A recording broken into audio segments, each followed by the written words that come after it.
자료형 생성하는 방법에 대해서 다룰 거고요.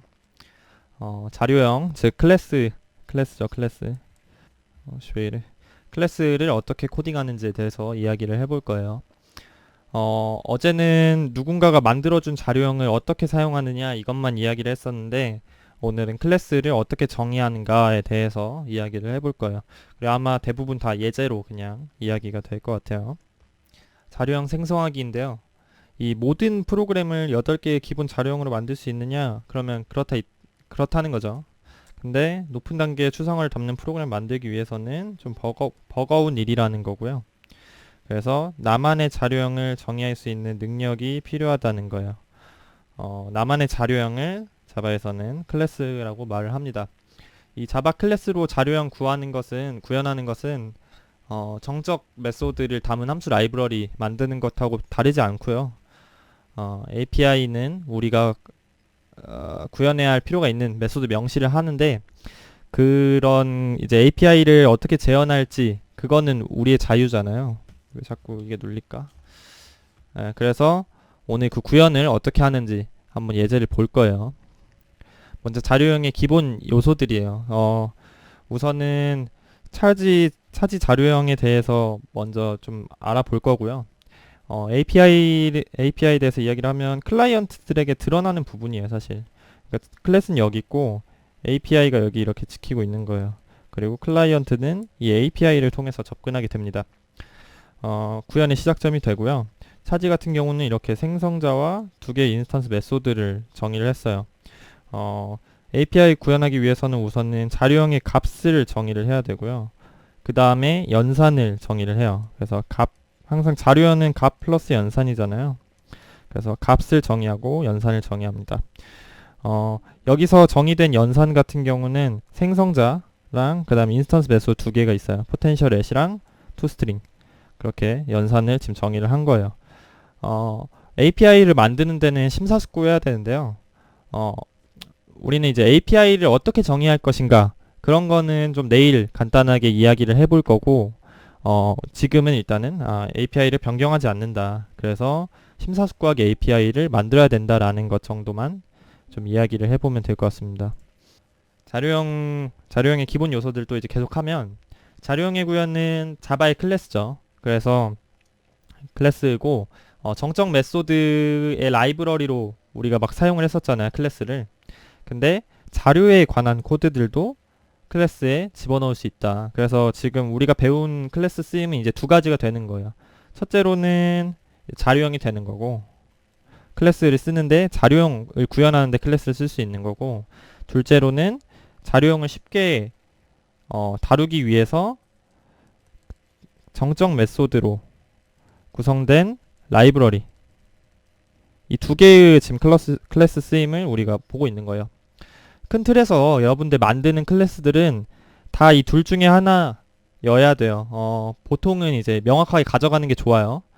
특정 자료형을 쉽게 가공해 주거나 아니면은 자료형 그 자체가 되거나 이 둘 중에 하나는 명확하게 좀 역할을 가져가는 게 좋고, 사실 여러분 제가 스터디하는 거는 자바의 막 기술적인 것들 뭐 이렇게 해야 된다 뭐 이런 게 알려주는 게 아니라 그냥 객체지향 프로그래밍을 할 때 꼭 이런 철학을 가져가라고 지금 이야기를 하려고 이 자리에 있는 거거든요. 그래서 이런 말 꼭 마음에 잘 듣고 나중에 프로그래밍 할 때 적용을 해보도록 하세요. 그 자료형의 기본 요소들 계속 가보자 보면 그 인스턴스 변수에 대한 이야기가 있어요. 그래서 인스턴스 변수 같은 경우는 값을 담는 변수예요. 우리 자료형의 값 플러스 연산에서 값의 집합에 대한 이야기고, 이 차지 같은 경우는 우리 2차원 평면에서 전하량을 가진 입자를 표현하는 거였잖아요. 그래서 얘네 위치, 2차원의 위치랑 그 다음에 전하량, 이 세 개가 필요했었어요. 그래가지고 차지 같은 경우는 인스턴스 변수를 이렇게 rx, ry로 위치를 표현하고 q로 전하량을 표현하는 이 세 개의 더블 값을 사용을 하고 있습니다. 그리고 접근 지정자라는 개념이 있어요. public, 뭐 private, final 이런 게 있는데 이거는 이제 접근을 제어하는 방법이에요.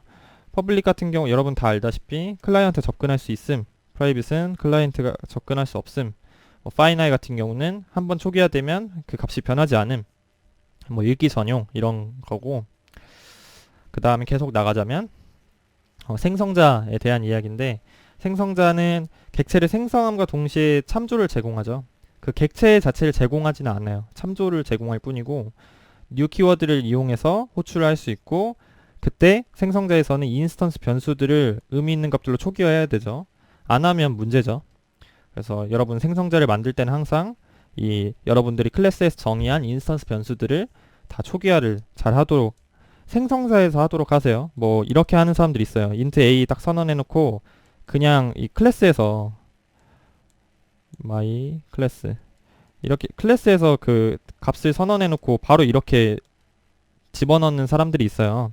뭐 이것도 틀린 거 아니에요. 틀린 건 아니지만 이렇게 하는 것보다는 이 생성자를 이용해서 초기화를 하는 게 더 좋다라는 이야기를 좀 드리고 싶어요. 그리고 클라이언트가 생성자를 호출했을 때는 이제 세 가지 단계를 거치죠. 메모리 공간을 할당하고 초기화를 해서, 그러니까 생성자를 이용해서 초기화를 하고 그 다음에 참조를 반환을 해줘요. 그래서 이 생성자는 언제나 일단 클래스의 이름과 동일을 하고요. 마찬가지로 오버로딩 할 수 있어요. 이 생성자의 인자들을 다르게 해가지고 오버로딩 할 수도 있고, 그래서 함수랑 똑같죠. 결국 그냥 new 키워드가 앞에 붙고 해당 자료형의 참조를 반환해 줄 뿐이다. 결국 함수와 똑같다라고 생각을 하면 되고요. 계속 가자면 인스턴스 메소드 같은 경우는 정적 메소드랑 똑같이 구현을 할 수 있고요. 다만 스태틱 키워드가 없다라는 거, 스태틱 키워드만 빼면 바로 인스턴스 메소드로 변하게 되고요. 각 메소드는 역시 시그니처와 바디로 구성이 돼요. 시그니처 같은 경우는 반환형, 메소드 이름, 그리고 인자, 이렇게 세 개의 값을 가진다고 했어요. 그리고 바디 같은 경우는 이 중괄호 안에 있는 내용들. 그래서 단 하나만 제외하고 정적 메소드랑 동일한데요. 인스턴스 변수를 이용할 수 있다라는 게 다른 거죠. 인스턴스 메소드는. 맞죠? 메소드 내의 변수. 인스턴스 메소드를 구현하는 자바 코드는 이 세 종류의 변수를 쓰는데요. 첫째로는 우리 메소드의 인자로 오는 매개 변수. 그거 우리 가져다 쓸 수 있죠. 그리고 메소드 바디 내에서 우리가 선언한 지역 변수. 그리고 인스턴스 변수를 쓸 수 있어요. 객체가 값을 유지하고 있는 그 인스턴스 변수를 인스턴스 메소드에서 가져다 쓸 수 있다. 그래서 객체의 상태를 이용한 메소드들을 만들 수 있다는 게 인스턴스 메소드의 핵심입니다. 그래서 인스턴스 변수는 클래스 전체의 스코프를 가지고 있어요. 클래스가 죽을 때까지 그 값을 계속 유지하고 있는 거죠. 그래서 예를 들어 C1 potential at x, y 하면은 potential at 메소드는 이제 C1의 인스턴스 변수를 참조할 수 있게 되는 거죠. 그렇게 이 객체 호출자의 인스턴스 변수를 참조하게 됩니다. 그래서 우리 차지라는 예전에 사용을 해봤던 그 자료형을 이런 식으로 이제 구현을 해봤어요. 구현을 해봤는데 이제 여기가 값의 영역이죠. 그리고 나머진 다 연산의 영역입니다. 근데 이렇게 해서 여기까지가 연산이고 여기는 테스트예요. 자, 이 클래스의 구성이 이래요. 그래서 값을 먼저 선언을 해서 인스턴스 변수를 선언을 하게 되고요. 그리고 연산을 이렇게 선언을 하게 됩니다. 이건 연산은 API에 명시된 대로 작성을 하게 됩니다. 그리고 이 메인은 이제 테스트 클라이언트가 되는데 이 보시면 C1, C2 이건 테스트를 하잖아요. C1, C2를 생성을 하고 각각 C1, C2의 포텐셜 at을 호출하죠. 이때 이 potential at이라는 메소드가 참조하는 이 rx와 ry는 C1의 경우 C1 걸 참조하고 이렇게 C2점 하면 C2 걸 참조하게 되겠죠. 그래서 각각 객체의 값을 참조해서 활용이 되게 됩니다.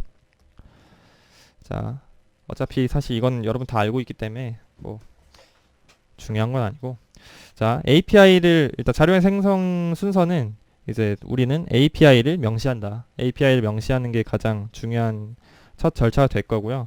이 왜 그렇냐 하면 클라이언트와 구현을 분리하기 위해서요. 모듈화 프로그래밍을 실현할 수 있고요. 그 다음에 명료한 클라이언트 코드를 사용할 수 있고 연산들을 이제 실제로 구현하기 위해 그 준비 작업을 하는 거죠. 그리고 API에 맞게 자료형 구현을 하게 되고요. 인스턴스 변수, 즉 값을 선정하게 되고, 그 다음에 명세된 메소드 같은 경우는 여기 연산에서 이미 선정이 됐겠죠. 그래서 이렇게 구현을 하게 되고 테스트 코드 작성을 하게 돼요. 우리가 만들 모든 자료형 구현은 이제 다 인스턴스 변수, 생성자, 인스턴스 메소드, 테스트 클라이언트, 이 네 개가 항상 함께 하도록 하는 게 중요해요. 특히 이 테스트 클라이언트 굉장히 중요한데요. 이 TDD라는 개발 방법론이 있어요. 테스트 드리븐 디벨롭먼이라는 건데, 이거는 테스트를 먼저 작성하고 그 다음 클래스를 만들어요. 그 정도로 이 테스트가 굉장히 중요한 거예요, 사실은. 여러분들 다 자기 코드를 과신하는 경향이 있어요. 내 코드 완벽해. 그리고 아주 짧은 코드니까 또 그냥 넘어가는 경우가 많은데, 사실 한 짧은 5라인 뭐 이런 메소드에도 문제를 집으라면 충분히 집을 수 있거든요. 그래서 다시 말씀드리지만 JUnit과 같은 그런 테스트 프레임워크 같은 거 한번 써보는 것이 좋아요. 그렇고요. 이제 예제들로 쫙 볼 거예요. 우리가 뭐 사실 자료형 생성하는 거는 다 아니까 사실 할 말이 많이 없어서 대신 예제들을 좀 많이 가지고 왔어요. 첫 번째 예제는 이제 스톱워치예요. 객체 지향 프로그래밍의 특징 중 하나는 추상 프로그래밍 객체를 생성해서 현실의 객체를 모델링할 수 있어요. 모방할 수 있다라는 거예요. 그리고 이 스톱워치 API를 한번 보면 스톱워치 생성자 있고요. 생성자는 이렇게 써져 있어요. 스톱워치를 새롭게 생성하고 시작을 합니다. 바로 시작을 한대요. 그리고 elapsed time이라는 메소드가 있는데, 이 elapsed time은 생성으로부터 지난 시간을 초 단위로 리턴을 하게 해준대요. 그래서 이거밖에 없죠. 아주 그냥 간단해요. 우리 옛날 옛적 그냥 기본형 스탑워치 있잖아요. 스톱워치. 그래서 알람이 울리는 뭐 스톱워치 이런 거 아니고요. 뭐 스톱워치 리셋할 수 있나요? 그런 것도 없어요. 정지 및 뭐 다시 시작할 수 있나요? 없어요. 랩 구간 계속 막 일랩 타임 계속 뭐라고 하죠? 기록할 수 있나요? 그런 거 없어요. 그래서 그런 것들은 만약 여러분들이 직접 뭐 해보거나 아니면 그냥 넘어가거나 하면 좋을 것 같고, 특히 이런 것들 지금 사실 굉장히 단순한 건데 시간 재는 거 뭐 이런 것들 좀 나만의 자바 라이브러리 만들어 보는 것도 좋아요. 이건 저도 잘 못하고 있는 건데 처음부터 좀 잘 쌓아놓을 걸, 이런 거 후회하는 것 중에 하나거든요. 프로그래밍 하다 보면 항상 비슷한 코드들 짜게 되는 경우가 있어요. 뭐 성능 측정을 위해서 시간을 따져보는 코드를 막 중간중간 넣어본다거나, 아니면 뭐 배열의 값들 비교를 한다거나, 컬렉션 값 뭐 순회한다거나, 뭐 이런 것들은 항상 하게 되는 것들이거든요. 근데 그런 것들 라이브러리 따로 여러분 이름으로 된 패키지에 구성하고 다른 자바 프로젝트 코딩할 때 그냥 해당 패키지 임포트해서 필요할 때마다 사용하면 참 좋은데, 그런 게 좀 저도 안 돼서 아쉬웠거든요. 그래서 나중에 좀 흥미가 있으면 자기만의 자기 이름 넣은 라이브러리 하나 만들어서 자기가 평소에 쓰는 것들 좀 재사용을 할 수 있는 모듈을 가지고 있으면 좋아요. 실제로 뭐 알고리즘만 하는 그런 프로그래머들, 그런 사람들은 다 자기만의 어떤 라이브러리 패키지를 가지고 있다고 합니다. 그래서 이 스톱워치 계속 이야기를 하자면 아주 단순해요. 이 자바 시스템에 이 시스템 커런트 타임 밀스라는 게 있는데, 이게 현재 시간을 그 밀리초 단위로 반환을 해주거든요. 아마 이게 1970년인가? 그때 이후로 지난 시간을 반환을 해주는 그런 메소드예요. 그래서 스톱워치가 생성이 될 때, 즉 생성자 때 이 스타트라는 인스턴스 변수에 생성된 그 순간의 시간을 저장을 해요. 그리고 일랩스 타임 이런 게 호출이 되면 지금 시간 또 저장을 해가지고 이 now에서 스타트 빼면 지난 시간 얻을 수 있겠죠. 생성된 이후로부터. 그래서 그거를 그냥 1000으로 나눠서, 왜냐면 밀리초 단위니까 1000으로 나눠서 초 단위로 바꿔가지고 반환을 해줘요. 이보다 더 단순할 수 없겠죠. 테스트 클라이언트를 보면 이 1부터 n까지의 제곱근을 구해보는 프로그램이거든요. 근데 여기 지금 주석을 보면 1부터 n까지인데 매스의 스퀘어 루트 함수를 이용해서 제곱근을 한번 구해보고요. 그 다음에 제곱근을 구하는 방법은 또 하나 있는데, 이 매스의 파워라고 그 승수, 제곱수를 구하는 그런 메소드가 있는데 0.5제곱, 2분의 1제곱 하면 루트잖아요. 그래서 매스의 파워를 이용해서 0.5제곱을 해서 제곱근을 구하는, 그래서 그 두 개를 이제 똑같은 범위의 숫자를 다른 메소드로 구현을 해가지고 뭐가 더 빠른가 이 걸린 시간 측정해보는 그런 테스트 클라이언트였어요. 그래서 보시다시피 매스의 스퀘어룻이 훨씬 빠르구나 라는 것을 알 수 있죠. 지금 매스 스퀘어룻은 1초 걸렸는데 얘는 20초 걸렸대요. 그래서 여러분들 이제 이 질문에 스스로 답변할 수 있어야 돼요. 왜 클라이언트가 직접 이거 뭐 코드 짧은데 사실 우리 뭐 원하는 코드 있을 때 그냥 여기서 스타트 해가지고 시스템 커런트 타임 밀스하고 엔드 또 선언해서 시스템 커런트 밀스하고 스타트 엔드 빼가지고 이거 출력하면 되는데 왜 이거 뭐 코드 몇 개 된다고 이렇게 클래스를 만들어야 됩니까? 라고 질문을 할 때 여러분들도 스스로 이제 답변을 할 수가 있어야 돼요. 나름대로 한번 생각을 해보세요. 왜 이렇게 해야 되는지. 네. 그리고 히스토그램이에요. 이 두 번째 예제는 히스토그램인데 자료형 인스턴스 변수는 배열이 될 수도 있어요. 그래서 우리 앞에서는 그냥 뭐 인트형, 더블형 이런 거 썼었는데 이번엔 배열을 쓴 자료형을 한번 알아볼 거예요.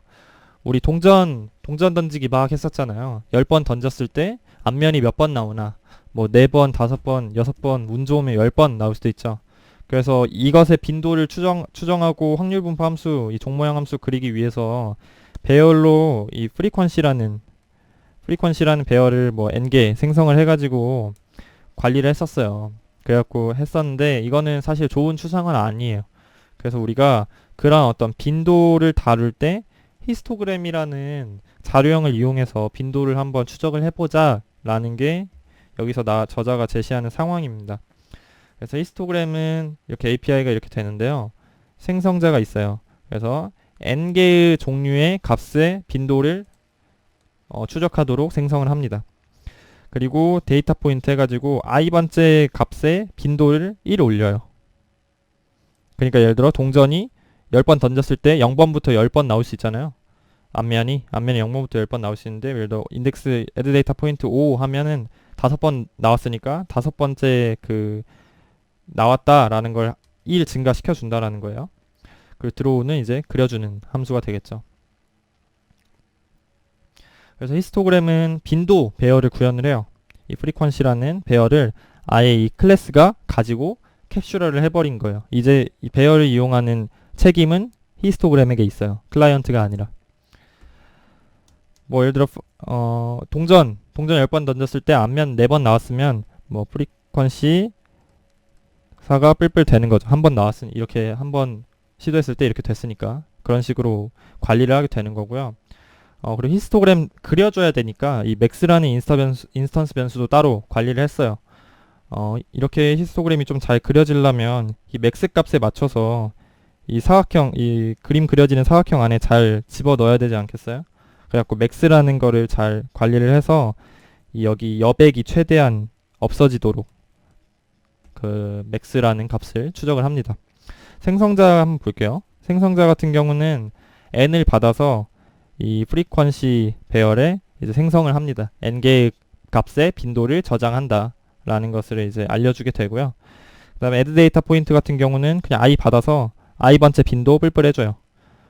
그래서 추가로 맥스 값을 넘으면 해당 이제 플러스 된 그 빈도 값이 맥스 값을 넘으면 맥스 값 갱신을 해줘요. 그리고 드로우 같은 경우는 이 std 드로우 라이브러리를 이용해서 그 빈도를 히스토그램으로 그리게 됩니다.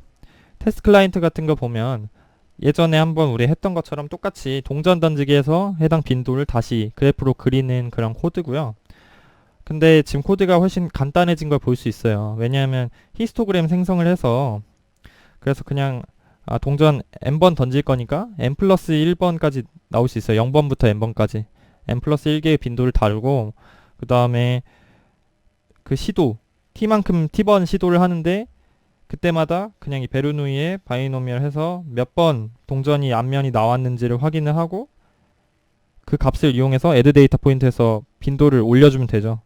그러면은 몇 번 동전이 앞면이 나왔는지에 대해서 그 모든 빈도 값들이 다 추적이 돼요. 이 히스토그램 하나로. 그래서 훨씬 클라이언트 코드가 간단해지게 되고요. 그리고 그냥 그림을 그리면 되죠. 히스토그램 드로우 하면은 그림이 이렇게 그려지는. 그래서 동전 50번 던지고 앞면에 나온 횟수를 추적하기 위해서 100만 번을 던졌대요. 동전 50번 던지는 걸 100만 번 했어요.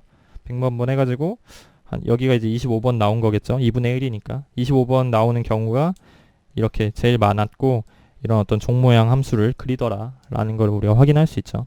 그래서 이렇게 히스토그램이라는 자료형을 만들어서 좀 더 간단한 코드를 만들 수 있었다. 그렇고요. 그리고 다음 예제는 터틀 그래픽이에요. 이 객체를 다루는 이점 중에 하나는 상태를 다룰 수가 있다라는 거예요. 이 상태가 아주 핵심이에요. 객체 지향 프로그래밍에서. 다른 프로그래밍에서는 이제 상태라는 걸 그냥 변수로만 다루는데, 이 객체라는 걸 이용해서 조금 더 추상화된 상태를 다룰 수 있는 거죠. 그래서 상태에 저장할 수 있다는 건 당연히 계산을 단순화하는데 매우 유용하고요.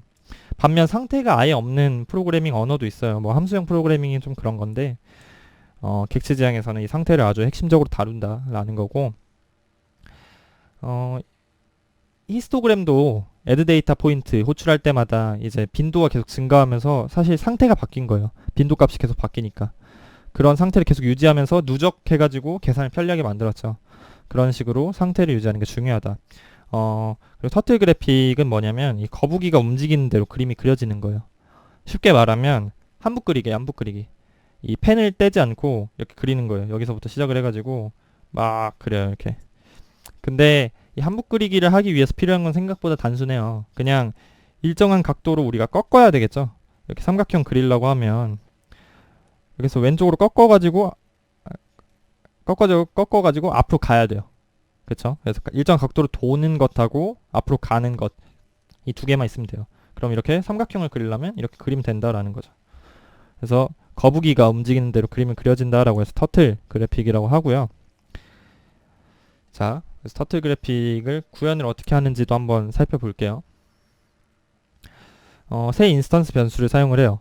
거북이의 x좌표, 거북이의 y좌표, 그리고 현재 방향, 이 세 개만 있으면 돼요. 그래서 거북이가 어떤 평면 위에서 막 돌아다니는 거죠. 어떠한 방향을 가지고 어떠한 x, y에 있는 거죠. 그러면은 우리가 코드부터 한번 볼게요. 생성자는 필요한 값을 받아요. x, y를 받고 그 다음에 첫 앵글을 받게 되는데, 앵글 같은 경우는 이 아까 여기 나와 있을까요? 카운터 클락와이즈라고만 나와 있는데 이 x축이 기준이에요. 그래서 이쪽이 0이고 이제 뭐 이쪽으로 가면 점점 증가하겠죠. 그 라디안 값으로 아마 관리가 될 거예요. 어쨌거나 이걸 어떻게 구현을 하냐, 이 턴레프트는 일단은 앵글 그냥 더해주면 되고요. 이 go forward가 문제예요. 우리가 앞으로 어떻게 이 방향으로 갈 수 있습니까? 라는 거는 우리 삼각함수를 이용해야 돼요. 우리 이렇게 삼각형이 있잖아요. 이 삼각형이 있을 때 여기가 이제 거북이에요. 거북이가 있고 우리가 특정한 방향, 즉 알파라는 알파라는 각도로 바라보고 있어요. 그때 우리가 D만큼 어떻게 갈 것이냐, D만큼 가기가 어려워요. 사실 생각보다. 그런데 삼각함수를 이용해서 해결할 수 있어요. 그래서 삼각함수 그 코사인 함수면 이게 코사인이잖아요. 이 빗변분의 뭐라고 하죠? 너비. 빗변분의 너비가 코사인이니까 코사인 알파에다가 이 D를 곱하면 이 X값, X좌표를 구할 수 있어요. 그리고 사인 같은 경우 이렇게 사인이니까 빗변분의 높이니까 사인 알파에 D를 곱하면 여기 높이값 구할 수 있겠죠. 그래가지고 이 두 개를 이용해서 X값의 변화량, Y값의 변화량을 얻을 수 있다. 그래서 X0에 이렇게 더하고 Y0에 이렇게 더하면 앞으로 갈 수 있게 되는 거죠. 그래서 그거를 이렇게 구현을 해놨어요. 이런 터틀 그래픽은 기하학적 모양을 추상화하는데 아주 유용하게 사용되는 개념이고요. 예를 들어 아까 이 삼각형 보면 360도를 지금 사실 3으로 나누어서 돌린 거예요. 3으로 나눠서 돌리고 앞으로 가고 돌리고 앞으로 가고 돌리고 앞으로 가고 이걸 3번 반복한 거예요. 만약에 4번 4로 나누고 4번 반복하면 사각형이 되죠. 뭐 5번, 5번, 6번 하면 오각형, 육각형 이렇게 되고요. n을 충분히 늘리면 이제 원을 그릴 수도 있겠죠. 그래서 기초 해석 기하학이라고 그런 학문에서 응용되는 개념이에요. 이 터틀 그래픽이라는 건. 그래서 우리 터틀 그래픽에 대해서 간단하게 클라이언트를 한번 보면, 이건 이제 자료형의 구현까지는 아니고 그냥 자료형을 사용하는 클라이언트를 잠깐 소개를 하는 건데, 이 터틀 그래픽을 어떻게 활용할 수 있는가 하면, 이 스피라 미라빌리스라고 해서 그 기적의 나선인가? 그런 의미예요. 기적의 나선이라고 해서 우리 앵무족의 나선이나 태풍의 구름 이런 식으로 항상 자연에서 많이 볼 수 있는 그런 무늬가 있는데, 이 스파이럴이라는 이제 클라이언트는 이런 곡선을 한번 그려보는 그런 프로그램이에요. 그래서 n이랑 dk라는 애를 받고요. 그리고 360을 n으로 나눠요. n으로 나눈 다음에 조금씩 가는 거예요. 조금씩 가는데, 그때마다 이 각도를 우리 원 그리듯이 이런 식으로 계속 이제 n으로 나눈 만큼 이렇게 가요. 가는데 그 스텝이 있잖아요. 이 가는 양이 이 dk라는 변수를 받아서 dk로 조금씩 나눠져요. 나눠지다 보니까 각도는 계속 이렇게 원으로 도는데 가는 게 조금씩 점점 느려지게 되니까 이렇게 되는 거예요. 여기서 시작을 했는데 앞으로 막 가서 원래는 원을 이렇게 그려야 되거든요. 원을 그려야 되는데 점점 조금씩 가니까 이게 줄어드는 거예요. 줄어들어가지고 이런 나선형 곡선을 그릴 수 있게 되거든요. 그래서 지금 이 dk가 1.0004니까 아주 조금씩 이 스텝을 쪼개고 있는 거죠. 그래서 점점 줄어들게 돼가지고 이런 나선 모양을 만들 수 있게 되고, 이런 나선 모양을 쉽게 프로그래밍 할 수 있는 거죠. 이 터틀 그래픽을 이용해서. 생각보다 이 나선 모양 그리라고 하면 어렵죠. 근데 터틀 그래픽 이용해서 쉽게 그릴 수 있었다라는 거죠. 그리고 또 다른 예제는 복소수예요. 여러분 복소수 배웠죠? 복소수 모르는 사람 없죠. 그래서 이 x 플러스 iy 꼴 가지고 있는 그런 수인데요. 이 x 같은 경우는, 그러니까 y도 실수죠. 사실은 x 이쪽을 실수부, 그리고 이쪽을 허수부라고 합니다. 그리고 i는 마이너스 1의 제곱근이고요. 복소수라고 이제 어려울 거는 없다라는 거를 아마 다들 아실 거라고 생각합니다. 그냥 i라는 문자 하나 있다고 생각을 하고 구하면 되죠. 그래서 복소수 같은 경우는 뭐 물리, 전기, 전자공학, 컴퓨터 그래픽스, 게임 이런 쪽에서 아주 광범위적으로 활용이 되고 있습니다. 복소수 자료형을 개발을 해야 되니까 복소수의 연산들 먼저 정의를 해봐야겠죠. 그래서 복소수 우리 수학에서 하니까 덧셈 할 수 있겠죠. 그리고 곱셈 할 수 있겠죠. 그 다음에 크기, 복소수의 크기, 그 다음 실수부, 허수부, 그리고 문자의 표현, 이렇게 지금 6개의 인스턴스 메소드를 정의를 했고, 생성자 같은 경우는 실수부와 허수부를 받아서 생성하도록 했습니다. 이러한 어떤 API를 만들어 볼 수 있다는 거예요. 그래서 이 복소수의 덧셈도 그냥 우리 실수랑 똑같죠. 그래서 x 플러스 iy라는 복소수랑 v 플러스 iw라는 복소수, 이거 두 개 더할 때 실수는 실수부끼리, 허수는 허수부끼리 더해가지고 만들면 되잖아요. 곱셈도 마찬가지고요. 그리고 이 크기 같은 경우는 이렇게 표현이 되는데요.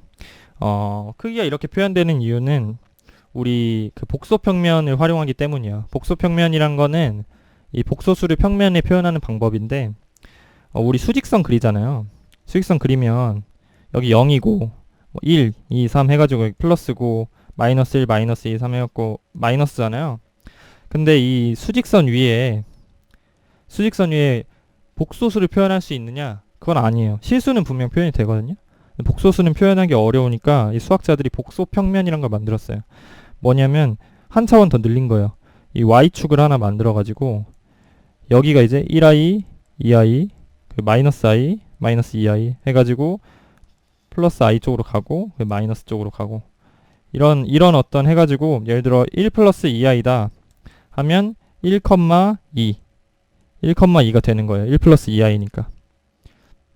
이런 식으로 복소수를 평면으로 다루는 그런 개념이 있거든요.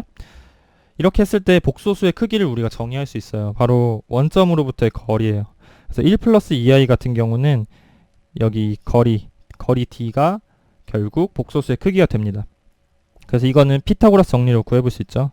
그래서 이렇게 되는 거예요. x제곱 플러스 y제곱. 그래서 크기를 이렇게 구할 수 있고요. 그 다음에 리얼 파트 이미지너리 파트, 즉 실수부와 허수부를 구하는 것. 그래서 x 플러스 iy가 리얼 파트 함수로 들어가면 x만 나오겠죠. 반대로 이제 y가 나오는 허수부를 구하는 그런 함수도 있을 거고요. 그래서 이러한 공식을 그냥 그대로 썼어요. 생각보다 그냥 읽어보시면 단순할 거예요. 그냥 실수부 허수부 넣고요. 그 다음에 덧셈은 실수부는 실수부끼리, 허수부는 허수부끼리 넣어서 다시 새로운 복소수를 만들어서 반환을 합니다. 그리고 곱셈 같은 경우도 실수부 실수부끼리, 허수부는 허수부끼리 곱해가지고 잘 반환을 하게 되고요. 그 다음에 크기 같은 경우는 이 피타고라스 정리를 이용을 하는데, 이게 그 정적 라이브러리로 이미 구현이 돼 있나 봐요. 그래서 이거를 반환을 하도록 했고, 그 다음에 이 실수부 허수부 리턴하는 그런 함수를 이렇게 만들었어요. 어렵지 않죠? 인스턴스 변수에 접근하기예요. 그래서 이 플러스랑 타임스는 두 객체를 다루는 거예요. 일단 x 플러스 y 했을 때 얘네의 실수부 허수부, 얘네의 실수부 허수부, 이 두 개가 필요하죠. 그래서 다른 객체의 값을 접근하는 우리 최초의 메소드예요. 예를 들어 여기 써있네요. x 플러스 y를 호출을 하면 x 자신의 인스턴스 변수, 즉 호출자의 인스턴스 변수랑 y의 인스턴스 변수에 접근을 해야 돼요. 이 메소드를 호출한 객체의 경우 그냥 쓰면 돼요. imaginary 이렇게 그냥 써가지고 자기 변수 접근을 하면 되는데, 인자로 전달된 객체를 하는 경우는 이제 이렇게 쓸 수 있죠. 점을 찍어가지고 접근할 수 있게 되고, 그리고 여기 같은 경우는 헷갈리지 말라고 이 this라는 걸 이렇게 이용을 했어요. this는 자기 자신 객체를 이용을 해서 이 컴플렉스 a는 this 하면 a가 그냥 사실 자기 자신 객체의 그냥 또 다른 별명이 되는 거예요. 그래서 이 호출자 내 객체의 값과 그리고 매개 변수로 온 이 b라는 객체의 값을 더하도록 해가지고 이렇게 새로운 객체를 만들어서 리턴을 하도록 했습니다. 인스턴스 변수를 프라이빗으로 선언한다는 것은 클라이언트 코드가 클래스 인스턴스 변수를 직접 첨부할 수 없게 만들어요. 근데 같은 클래스에서는 언제든지 첨부할 수 있어요. 이거는 좀 오해하는 사람들이 많아요. 프라이빗으로 하면 다른 객체에서도 내 값을 참조할 수 없다라고 생각하는 사람 많은데, 같은 클래스에서는 이렇게 지금 보면 b.re, b.im 이렇게 바로 참조를 하죠. 지금 다른 객체인데 프라이빗으로 선언돼 있는데 이거는 가능해요. 그래갖고 오해하지 마세요. 그리고 체이닝이에요. 체이닝 같은 경우는 두 메소드의 호출이 지금 이렇게 나온다는 건데, 뭐냐면 g제곱 플러스 g제로를 하고 싶다 라고 했을 때 이렇게 할 수 있다는 거예요. g에 g를 곱하고 그 값에 다시 플러스 점 g제로 이렇게 점점점 해가지고 이어내는 그걸 바로 체이닝이라고 하거든요. 이러한 용법은 중간값을 변수로 다시 담지 않아도 돼서 편리하죠.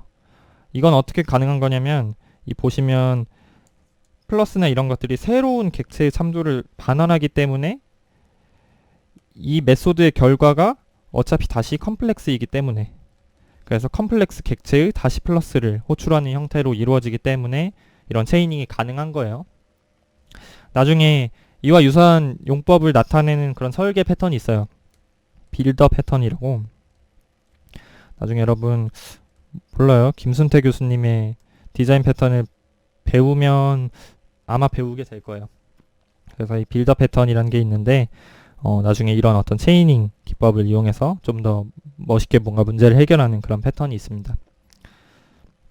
그렇고요. 불변 값에 대해서 아주 간단하게 이야기를 하고 넘어가면, 이 클래스 컴플렉스의 인스턴스 변수는 지금 다 파이널로 정해져 있어요.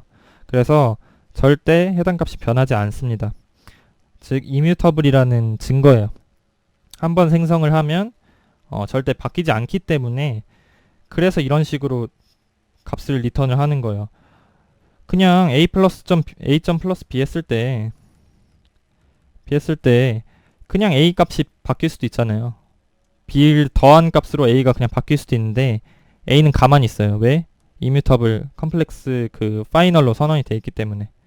그래서 이 a를 바꿀 수가 없으니까 여기서도 새로운 객체를 그냥 생성을 해서 리턴을 해줘 버려요. 이런 식으로 어떤 이뮤터블 구현하고요. 이거는 내일 좀 더 알아볼 겁니다.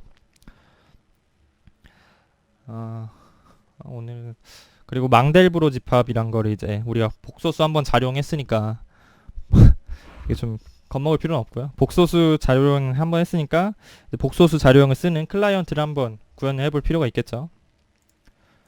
그래서 이 분우와 망델브로라는 어떤 사람이 고안한 복소수의 집합인데요. 프랙탈 패턴을 나타내게 돼요.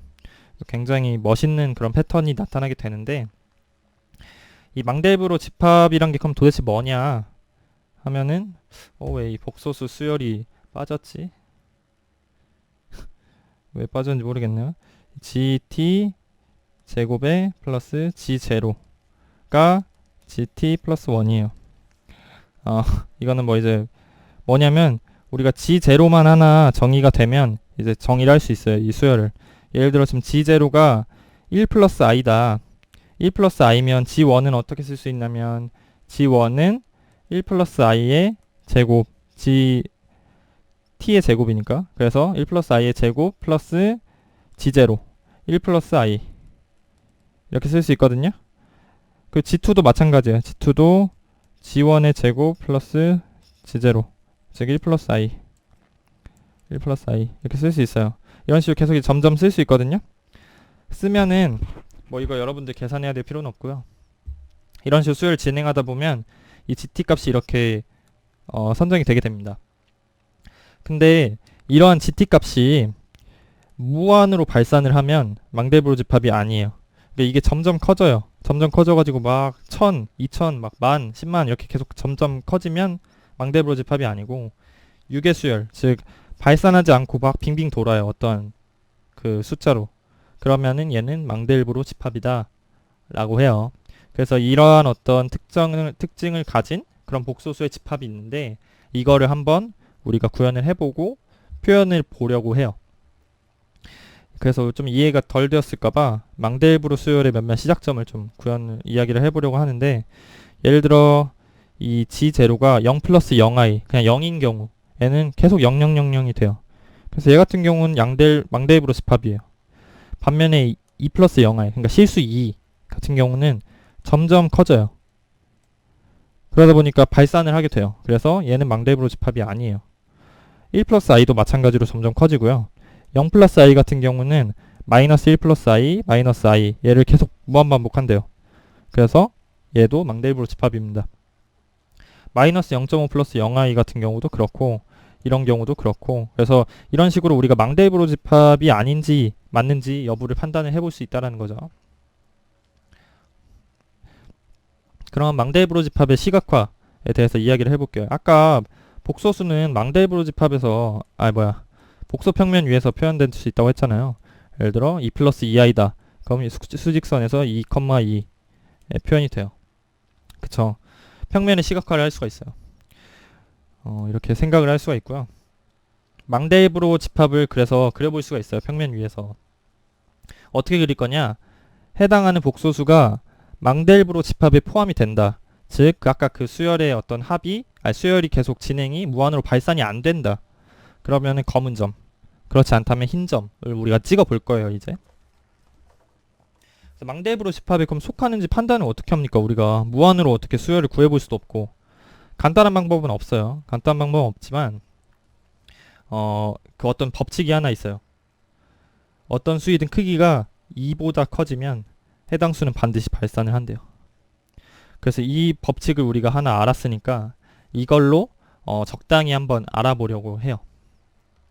그래서 바로 망델브로 집합이라는 이제 코드를 한번 찾아보겠습니다.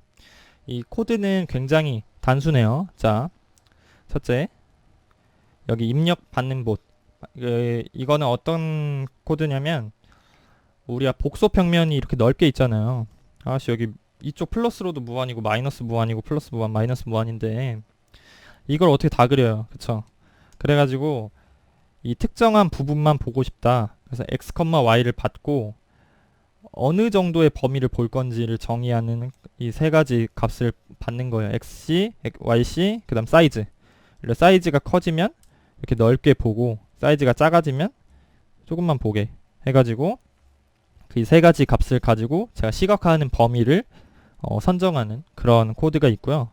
그 다음에 n은 512를 이제 정하는데요.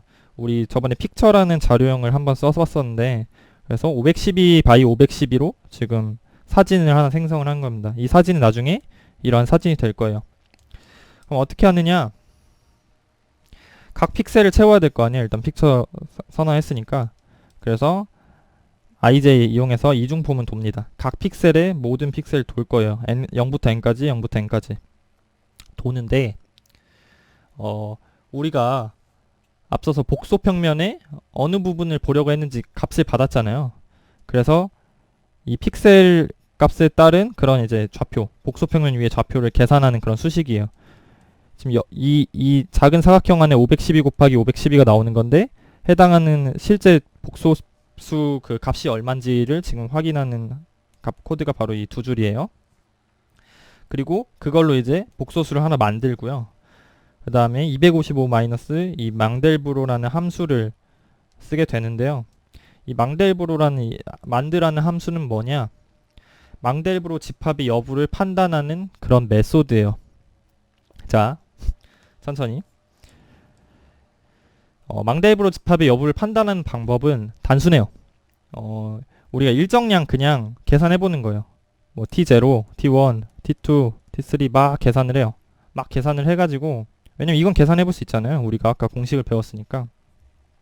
계산을 해가지고 크기가 2보다 넘어가면, 어느 순간 크기가 2보다 넘어가면 얘는 무조건 발산하잖아요. 그러면은 얘 같은 경우는 발산했어 하고 t를 리턴하게 돼요. t 같은 경우는 뭐냐면 이 맥스만큼 도는 게 지금 여기 255가 지금 이 값으로 들어오는데 0부터 255 돌면서 지금 t0부터 t255까지 보는 거예요. 보다가 중간에 크기가 2보다 커지면, 즉 발산한다라는 걸 알게 되면 그냥 t 중간 값을 리턴을 하게 되고요. 그러고 이제 계속 그 수열값 갱신을 해주고, 만약 여기에서 그 크기가 계속 2를 안 넘어가가지고 t를 리턴하지 않았어요. 그러면은 이쪽 빠져나와가지고 리턴 맥스를 하게 돼요. 맥스 같은 경우는 255가 되겠죠. 즉 반환되는 값은 망델브로 집합에 포함이 되면 맥스, 망델브로 집합에 포함이 안 되면 0부터 이 t, 0부터 255 사이의 값이 될 거예요. 다시 여기로 돌아와가지고 망델브로 집합에 포함되면 255잖아요. 맥스 값이니까 255. 그럼 t에 0이 들어가요. 망델브로 집합에 포함이 되면. 그러면 ttt로 색상을 생성을 하니까 0, 0, 0은 검은색이 돼요. 즉 망델브로 집합에 포함이 되면 해당 픽셀은 검은색 점이 돼요. 반면에 망델브로 집합에 포함이 안 돼서 중간에 t값이 리턴이 됐어요. 초기에 2보다 커졌으면 얘는 완전 뚜렷하게 망델브로 집합이 아닌 거겠죠. 그래서 이 t값이 초기에 2보다 커졌다라는 거는 t값이 작게 리턴이 됐다는 거니까 밝은 흰색으로 나타나게 될 거예요. 이거 뭔 말인지 이해되죠? 하여튼 그래서 망델브로 집합이 맞으면 검은색 아니면 흰색으로 해당 픽셀이 칠해진다라는 거예요. 그래서 우리가 그려봤더니 이런 어떤 멋진 그림이 나왔어요. 이를 마지막으로 이제 picture.show 이용해서 그린 건데, 지금 이게 똑같은 좌표에 대해서 지금 사이즈만 바꿔서 확대를 해본 거예요. 둘 다 0.13 마이너스 0.643 이 두 개의 값을 x, y로 해서 들여다봤어요. 지금 보면은 여기 1.0 사이즈가 1.0이고 여긴 0.1 여긴 0.01이거든요. 보면은 아마 확대되는 걸 느낄 수 있어요. 지금 이쪽 부분 있죠? 이쪽 부분 확대하면 이렇게 돼요. 그쵸? 그리고 또 어디쯤이냐? 대충 한 이쪽 확대하면 이렇게 돼요. 그쵸? 계속 지금 확대해 나가면서 들어가는 거예요. 근데 계속 확대해도 계속 이런 멋진 어떤 무늬가 나오죠. 그래서 이 망델브로 집합이 이런 멋진 무늬를 만들어내서 엄청 유명해요. 나중에 유튜브로 한번 검색을 해보면 이 무한으로 막 들어갔는데 계속 이런 프랙탈 무늬들이 나타나요. 그래서 그런 어떤 멋진 수학적 개념이 있더라 라는 거고, 여기서 여러분 느껴야 되는 거는 생각보다 코드가 단순하다라는 거죠. 이 위력은 어디에서 나온다? 모듈화 프로그래밍에서 나온다는 거예요. 그래서 우리 가슴에 새겼던 말, 프로그램에서 작업의 단위를 나눌 수 있으면 그렇게 해야 된다라는 게 아주 중요한 거죠. 그리고 마지막 예제예요. 마지막 예제고, 오늘 뭐 빨리 끝낼 수 있으면 빨리 끝내보고 싶은데, 이거 빨리 끝나면 빨리 끝나겠죠? 자, 마지막 예제고, 다들 이 주식을 좀 많이 할 거란 생각이 들어요. 요즘 한창 주식이 핫했잖아요. 이제 막 지금 떨어지고 있지만, 요즘 모바일 앱으로도 다 주식을 할 수가 있죠. 그래서 이러한 것들이 자바에서 어떻게 다루어질 것인지, 만약 자바로 다룬다면, 뭐 안드로이드 또 다루면 다룰 수 있잖아요. 그래서 이런 것들 어떻게 다루어질 건지 좀 이야기를 해볼 거고, 좀 이야기를 이제 읽어보자면, 증권사는 고객의 계좌들을 유지를 해야 돼요. 그래서 증권사가 필요한 값의 집합은 고객 이름, 종목 코드, 그리고 주식의 수, 계좌의 총 주식 수, 뭐 이런 것들 유지하면 좋겠죠. 그래서 API를 이렇게 만들어 봤어요. 저자는 생성자 있고요. 그다음에 밸류 오브는 어떤 그 달러로 치환한 내 자산의 총가치를 이야기를 한다고 하고, 그다음에 뭔가를 산다거나 뭔가를 판다거나, 그리고 이거를 이제 리포트를, 이 어떤 데이터를 저장을 하고, 그다음에 리포트를 만들어내고, 이런 어떤 함수들을 선언을 했어요. 파일 형식을 한번 볼게요. 그러니까 현대 시스템은 이제 보통 텍스트 파일 이용을 하는데요. 혹은 뭐 더 좀 추상화된 개념이 이제 DBMS죠. 이 파일 시스템을 손쉽게 사용하려고 하다 보니까 막 일관성도 해야 되고 뭐도 해야 되고 뭐도 해야 되고 막뭐 CRUD 하는데 뭐 해야 되고 해야 돼 가지고, 이 DBMS라는 추상화된 무언가로 파일 시스템을 관리를 해요. 세상에 지금 수많은 고객들의 정보가 있잖아요. 근데 이거를 다 컴퓨터 램 메모리에 저장을 하냐? 그럴 수는 없어요. 여러분들 컴퓨터 램 기껏 일반적으로는 기껏해야 16기가인데, 그리고 휘발성이라 컴퓨터를 계속 켜놔야 되죠. 서버 한번 다운되면 다 없어져요. 그래서 여러분들 이 하드디스크와 같은 그런 메모리 이용해서 고객의 정보들 다 저장을 하거든요. 이건 그렇게 되고, 그 다음에 이 파일 형식을 사용하는 거는 형식에 대한 의존성을 최소화하기 위함이에요. 그래서 파일로 따로 갖고 있으면, 그리고 클래스가 이거를 가져다 쓰면 이 서로 약간 분리가 돼 있잖아요. 그래서 의존성을 좀 최소화할 수 있게 되고요. 그리고 지금 이 저자에서 제안한 이 파일 형식은 이래요. 이 앨런 튜링, 우리 컴퓨터 공학의 아버지 앨런 튜링이 주식을 한다라고 지금 상상을 하고 이렇게 파일을 한번 써봤어요. 뭐냐면 이름, 이 계좌주의 이름은 앨런 튜링이고, 그다음에 10.24 달러를 갖고 있고, 그다음에 5개의 주식을 갖고 있는데, 5종류의 주식을 갖고 있는데, 어도비 100주, 구글 25주, IBM 97주, 마이크로소프트 250주, 야후 200주, 이런 식으로 있대요. 굉장히 부자죠, 이 정도면. 자, 그래서 자료 구조를 한번 정의를 해봐야죠. 이 자바 프로그램에서 정보 표현할 때는 인스턴스 변수 쓰죠. 값의 집합입니다. 그래서 정보의 자료형을 명세를 하고, 그 다음에 코드에서 명확하게 참조할 수 있도록 구조를 제공을 해야 돼요. 이 증권계좌 아까 파일 그 내용을 보면 예금주 이름, 그 다음에 잔액, 그 총 주식수, 뭐 주식 심볼, 그리고 배열의 주식수. 그러니까 주식 심볼하고 주식수가 이제 같이 따라가게 되는데, 이거는 이제 뒤에 나올 거고요. 지금 이 스톡스랑 쉐어스가 배열이잖아요. 이 주식을 여러 종류 가지고 있었잖아요. 아까 보면은 어도비, 구글, IBM, 마이크로소프트, 야후. 근데 어도비가 100주 있는 거죠. 어도비가 25주 있는 거 아니죠. 97주 있는 것도 아니고. 그래서 얘네들의 정보를 평행하게 관리를 해야 돼요. 그래서 저자가 제안한 방법은 이 평행 배열, 패러렐 어레이, 패러렐, 영어를 못해갖고 스펠링 잘 모르겠네요. 하여튼 패러렐 어레이를 쓴다라는 거고, 이 같은 인덱스면 같은 자료의 정보를 담고 있다라는 거예요. 주어진 인덱스 i에서 예를 들어 인덱스가 1이다. 그럼 스톡스 1이랑 쉐어스 1은 이제 같은 그 정보, 한 명은 주식수, 한 명은 종목 코드를 이제 갖고 있다라는 거죠. 이런 식으로 관리할 수도 있고, 또 그냥 우리 뭐 자바 쓰는 이유가 뭐야, 클래스 만드는 이유인데 하고, 종목 코드와 주식수를 담는 그냥 새로운 자료형을 하나 정의를 할 수 있어요, 간단하게. 그래서 이런 식으로 사용할 수도 있는데, 뭐 저자는 뭐 우리가 굳이 그럴 필요까지 있나 라고 생각을 해서 이렇게 평행 배열을 만든 것 같아요. 그래서 이 스톡 어카운트라는 예제가 있습니다. 이 스톡 어카운트 같은 경우는 이렇게 5개의 값의 집합을 가져요.